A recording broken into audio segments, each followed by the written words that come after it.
வணக்கம் மகளே. இப்போ நம்ம எங்கே வந்திருக்கோம் பார்த்தீங்கன்னா, புளியங்குடியில் உள்ள லெமன் மார்க்கெட்டுக்கு தான் வந்திருக்கோம்.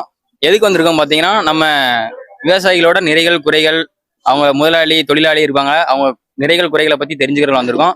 வாங்க உள்ள போகலாம். புளியங்குடி இறைச்சிமலை மார்க்கெட் தலைவர் துரைப்பாண்டி பேசுகிறேன். இங்கே இப்போது வெயில் சீசன் தொடங்கியனால இங்கே இப்பொழுது எலுமிச்சம்பழ விலைகள் 100லேருந்து 120 ரூபா மார்க்கெட் நடந்துகிட்டு இருக்கு. சுற்று வட்டாரத்தில் கிட்டத்தட்ட ஒரு 30 கிலோமீட்டரில் உள்ள எலுமிச்சை தோட்டத்தில் உள்ள விவசாயிகள்லாம் இந்த மார்க்கெட்டு தான் தமிழ்நாட்டுக்குள்ள பெரிய மார்க்கெட்டு, எலுமிச்சை மார்க்கெட்டு இங்கே கொண்டு வந்துகிட்டு இருக்காங்க. இங்கேருந்து கேரளா அதிகப்படியான ஏற்றுமதி ஆகுது. அதுபோக கர்நாடகா, பெங்களூர், மெட்ராஸ், தமிழ்நாடு உள்ள எல்லா இடமும் போய்கிட்டு இருக்குது. தமிழ்நாடு உள்ள எல்லா இடமும் கம்ப்ளீட் இருக்குது. கேரளா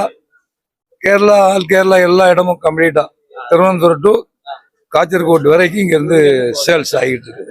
மக்கள் எவ்வளவு காய் கொண்டு வராங்க? இந்த மாதிரி ஒவ்வொரு தோட்டத்தை பொறுத்து, அதாவது சிலர் 100 செடி வச்சிருப்பாங்க, சிலர் 500 செடி வச்சிருப்பாங்க, சிலர் 1000 செடி வச்சிருப்பாங்க. செடிகள் எத்தனை அதிகமா வச்சுக்காங்க அது தகுந்த வருமானம் கொண்டு வந்துட்டு இருப்பாங்க. இது பிக்சட் ரேட் நம்ம சொல்ல முடியாது. இது வரவு கம்மியா இருந்து சேல்ஸ் அதிகமா இருந்தா ரேட் இன்னும் கூடுதலுக்கு வாய்ப்பு இருக்கு. ஆமா, இது நல்ல விலை தான். ஆமா, ரேட் வெயில் முடிஞ்சாச்சுன்னா கம்மியாகும். இப்ப மழை சீசன் தொடங்கிச்சுன்னா, கேரளாவில் மழை சீசன் தொடங்கியாச்சுன்னா இந்த ரேட்டு கம்மியாகும். ஆமா, அதாவது விலை எது பிக்சட் ரேட்டா ஒரே இது ஆவரேஜ் ரேட்டுக்கு இது விற்காது. இது சேல்ஸை பொறுத்து அதிகப்படியாக யார் அதிகமா யூஸ் பண்றாங்களோ அதுக்கு ரேட் கிடைக்கும். இப்ப வெயில் இருக்கிறதுனால இப்போ ரேட்டு நமக்கு 120 ரூபா வரைக்கும் இருக்குது. இதே இந்த வெயில் சீசன் நமக்கு இருக்கு. இன்னும் ஒரு 40 நாள் வியாபாரம் இருக்குது. 40 நாள் 120 விற்கலாம், 150 கூட போகலாம். ஏன்னா அந்த அளவுக்கு நடந்துகிட்டு இருக்கும். இதுக்கு விலையும் கம்மியாகவும் வரலாம். டெய்லி மார்க்கெட் சேல்ஸை பொறுத்து டெய்லி மார்க்கெட் நடக்கும். மக்களுக்கு எல்லா வசதியும் இருக்கு. எல்லா வசதியும் இருக்கு. இப்ப எங்களுக்கு பஸ் ஸ்டாண்ட் ஒண்ணு இங்க கிடைக்குது இல்ல. பல தடவை நாங்க ஏற்படுத்தலாம்.